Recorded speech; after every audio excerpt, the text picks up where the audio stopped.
Pemerintahan Joko Widodo sudah berjalan selama 9 tahun. Berbagai capaian ditorehkan, mulai dari pembangunan infrastruktur yang masif, percepatan pembangunan transportasi, hingga menjaga pertumbuhan ekonomi dengan baik. Jokowi juga mampu menjaga nama Indonesia di kancah internasional.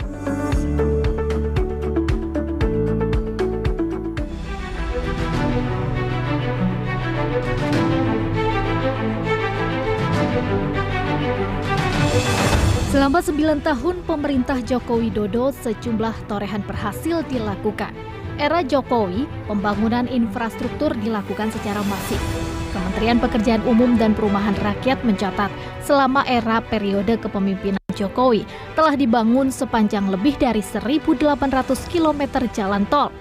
Artinya, 70% jalan tol dibangun di masa era kepemimpinan Presiden Joko Widodo. Harapkan sekali lagi dengan selesainya jalan tol ini akan mempercepat pertumbuhan ekonomi, mempercepat mobilitas orang dan barang, dan kita harapkan ini bisa mensejahterakan masyarakat kita. Selain pembangunan jalan tol, pemerintah juga gencar membangun infrastruktur pembangunan seperti irigasi hingga bendungan. Tak ketinggalan pembangunan sektor transportasi masif juga dikerjakan, seperti pelabuhan, terminal, hingga bandara.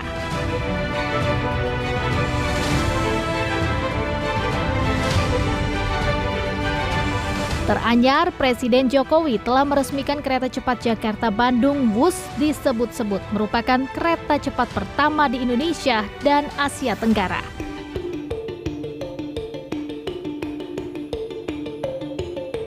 Pertumbuhan ekonomi di Indonesia selama 9 tahun terakhir konsisten di atas 5%. Ekonomi dalam negeri dan dunia sempat terkontraksi selama pandemi COVID-19 lalu.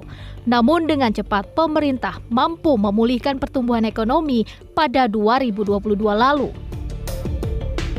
Pemerintah mengklaim pertumbuhan di level 5% ini luar biasa. Mengingat kondisi negara-negara lain, termasuk negara maju dan berkembang, member G20 justru tumbuh di bawah 5% dengan defisit fiskal yang besar.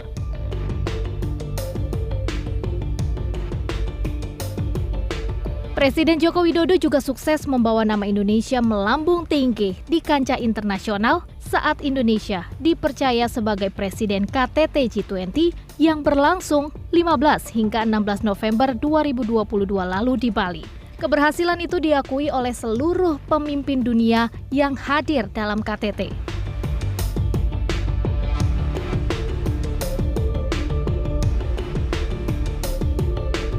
KTT G20 menjadi panggung Presiden Jokowi untuk memperjuangkan berbagai masalah yang menjadi ancaman dunia saat ini, dari kesehatan hingga ekonomi dan digital. Kepemimpinan Joko Widodo juga menempatkan Indonesia mendapat panggung terhormat di dunia. KTT ASEAN ke-43 tak hanya menghadirkan para pemimpin negara-negara ASEAN, tapi juga pemimpin dan pejabat tinggi negara mitra seperti Amerika, China, dan Rusia. Ajang internasional lainnya yang diselenggarakan di Indonesia akan tersaji pada Piala Dunia U17. FIFA menunjuk Indonesia sebagai tuan rumah.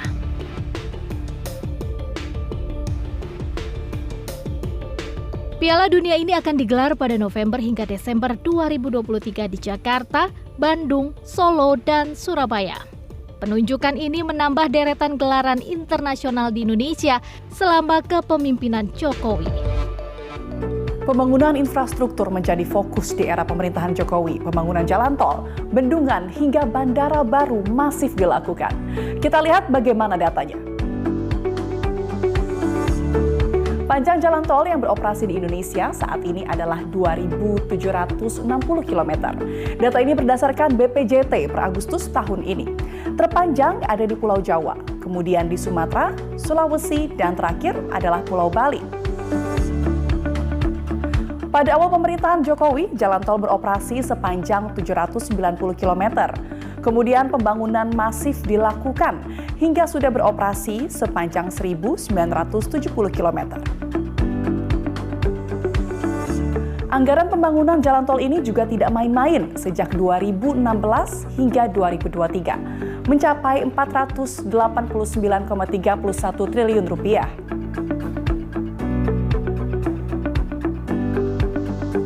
Selain jalan tol, pemerintah juga masif membangun 61 bendungan. Kemudian potensi pemanfaatan layanan irigasinya untuk 71 daerah irigasi. Jokowi juga fokus membangun infrastruktur transportasi, di antaranya adalah pembangunan bandar udara. Selama pemerintahan Jokowi, sudah 35 bandar udara dibangun, 12 di antaranya di daerah tertinggal, terdepan, dan terluar atau 3T. Fokus pemerintahan Jokowi pada pembangunan infrastruktur ini demi mendorong pertumbuhan ekonomi nasional.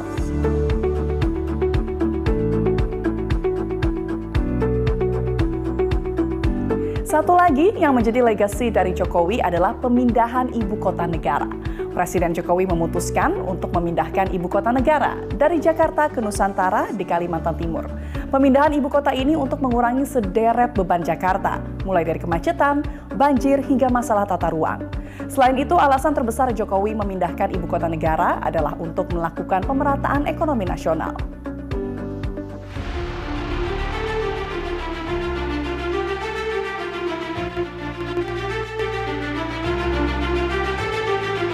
Pembangunan ibu kota Nusantara di Kalimantan Timur terus dikebut. Progres pembangunan hingga kini dinilai masih sesuai dengan jadwal. Pembangunan tahap 1 IKN ditargetkan selesai pada 2024 mendatang.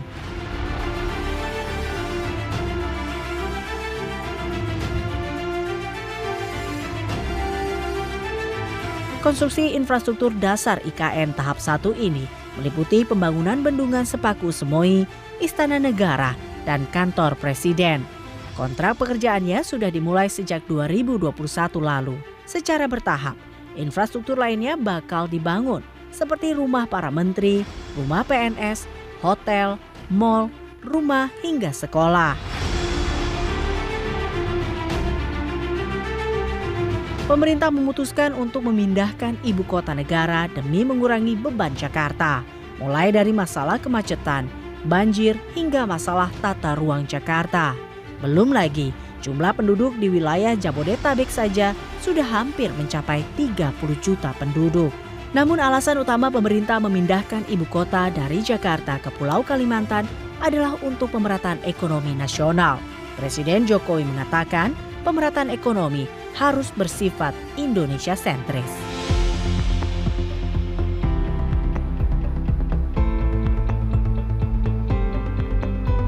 Kemudian PDB ekonomi.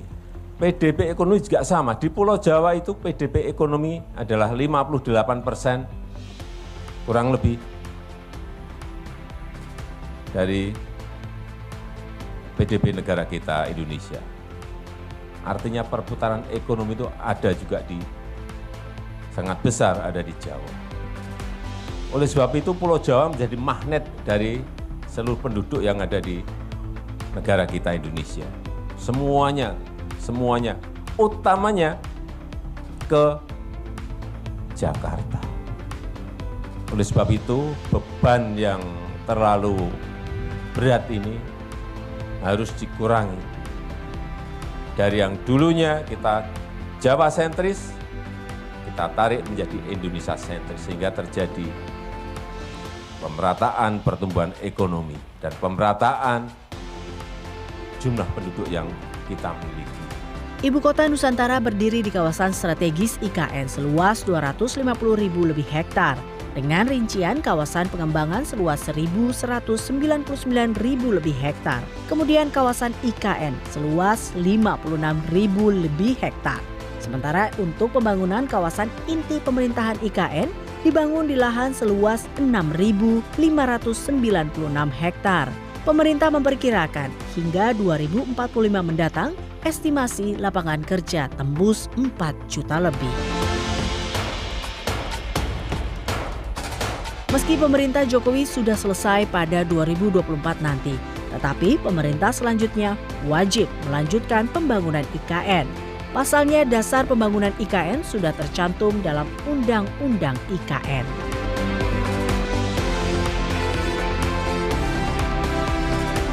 Ya saya meyakini ya, karena ini kan undang-undang ya.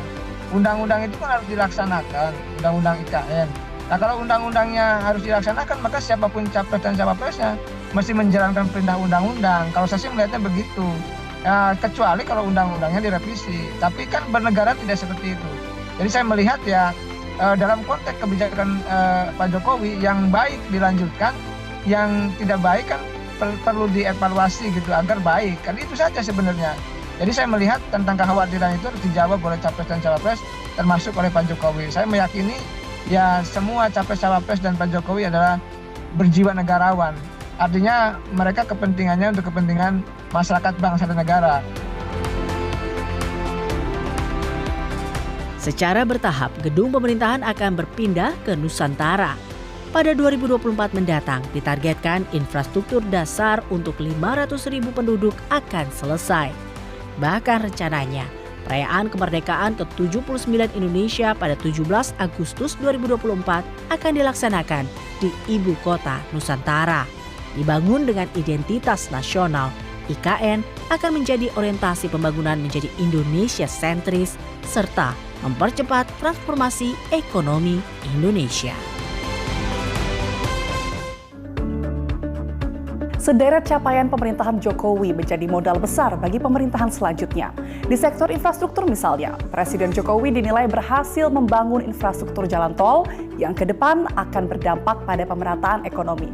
Sudah selayaknya pemerintahan ke depan menjadi capaian Jokowi ini menjadi lompatan untuk menjadi Indonesia lebih maju lagi.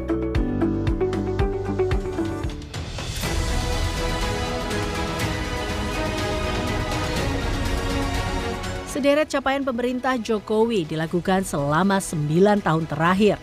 Pembangunan di sejumlah sektor akan menjadi modal besar bagi pemerintahan selanjutnya. Mulai dari pembangunan infrastruktur jalan tol yang masif, pembangunan bendungan, irigasi, bandara, terminal, hingga menjaga pertumbuhan ekonomi nasional. Tantangan saat pandemi COVID-19, kemudian mampu menjaga pertumbuhan ekonomi juga bisa menjadi pengalaman penting bagi pemimpin selanjutnya.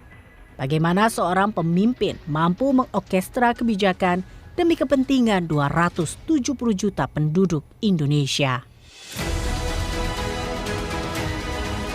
Pengamat politik Ujang Komarudin mengatakan, capaian Jokowi harus dilanjutkan oleh pemerintah selanjutnya. Menurut Ujang, ketiga capres saat ini memiliki sikap kenegarawan sehingga pemerintahan ke depan dijalankan demi kepentingan bangsa dan negara. Jadi saya melihat ya dalam konteks kebijakan Pak Jokowi yang baik dilanjutkan, yang tidak baik kan perlu dievaluasi gitu agar baik. Kan itu saja sebenarnya. Jadi saya melihat tentang kekhawatiran itu harus dijawab oleh capres dan cawapres termasuk oleh Pak Jokowi. Saya meyakini ya semua capres cawapres dan Pak Jokowi adalah berjiwa negarawan. Artinya mereka kepentingannya untuk kepentingan masyarakat bangsa dan negara. Bukan hanya untuk kepentingan kekuasaan atau politik kelompok atau poros tertentu atau koalisi tertentu atau dukungan capres cawapres tertentu itu. Tahapan pemilihan presiden sudah dimulai.